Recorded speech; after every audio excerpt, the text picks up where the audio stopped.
In August of 2016, Justin McElroy and I created the next great leap forward in podcasting, asynchronous podcasting. Look it up. It's actually on the Roman Mars Wikipedia page. It all started on My Brother and Me, episode number 316.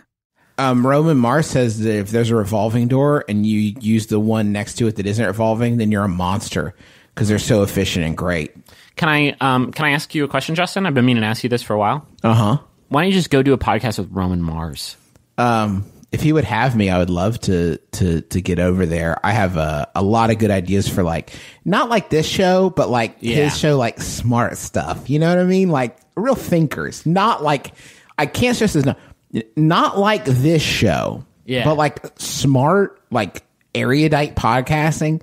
That's, I feel like, my true calling and where I really feel like my light's under a bushel. Justin, do you want to do a weird backdoor pilot for smart stuff with Justin and Robin right now and just give us a topic you might discuss on smart stuff? I'll give you an example, and this would be co-hosted by me and Roman. Okay, so I'll kind of leave blanks for his part. I can do Roman. No, I'm just gonna leave blanks for his parts. Okay, you don't even want to hear my Roman. No, you could try later, but I'm just gonna leave blanks for Hey guys, it's me, Roman Mars. I'm gonna steal your brother. Got him. Okay, that's kind of nice. Just have a Grover vibe.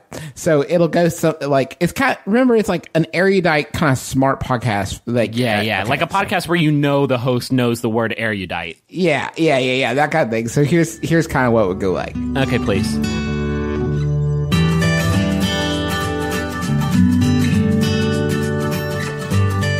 Hello, everybody. Welcome to Smart Stuff. I am your host, Justin McElroy.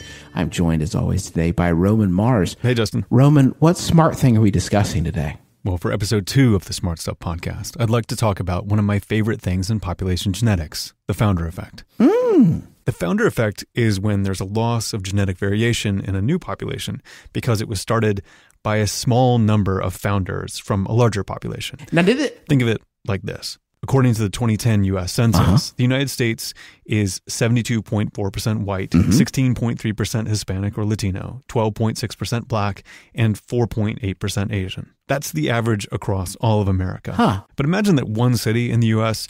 wanted to start a colony on Mars. Speak on that. That city may not have those proportions or that degree of genetic variation. So, for example, the whitest city in the U.S. is Scottsdale, Arizona. It's about 90% white. If Scottsdalians broke off to form their own Martian colony, even though Scottsdale is a population within the United States, that colony would have much less genetic diversity than the U.S. population as a whole.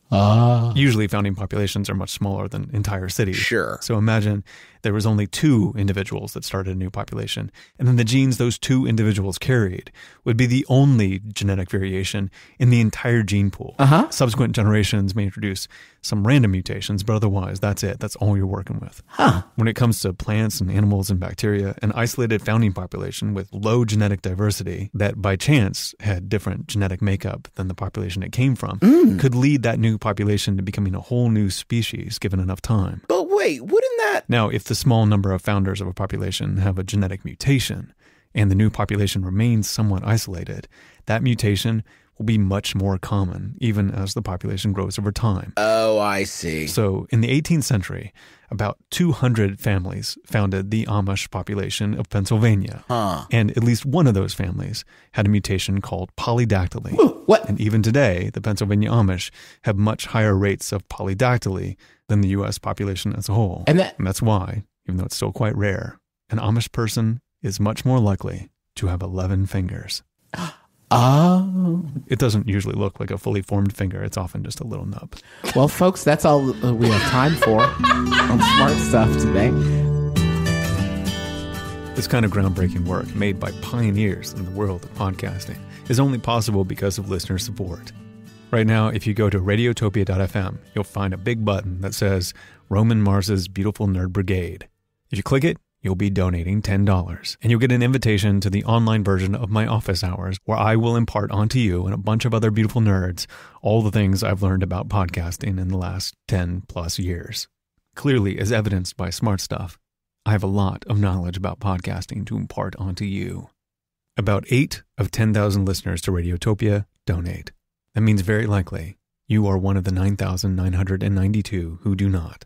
But you can change that. Go to radiotopia.fm, click the Roman Mars Beautiful Nerd Brigade button, and a big group of us will hang out and talk about podcasting. It's going to be awesome. We need 35,000 people to be backers to this drive to hit our goal. Let's reach that goal together. We made it really, really easy. $10, that's it. You're in the brigade.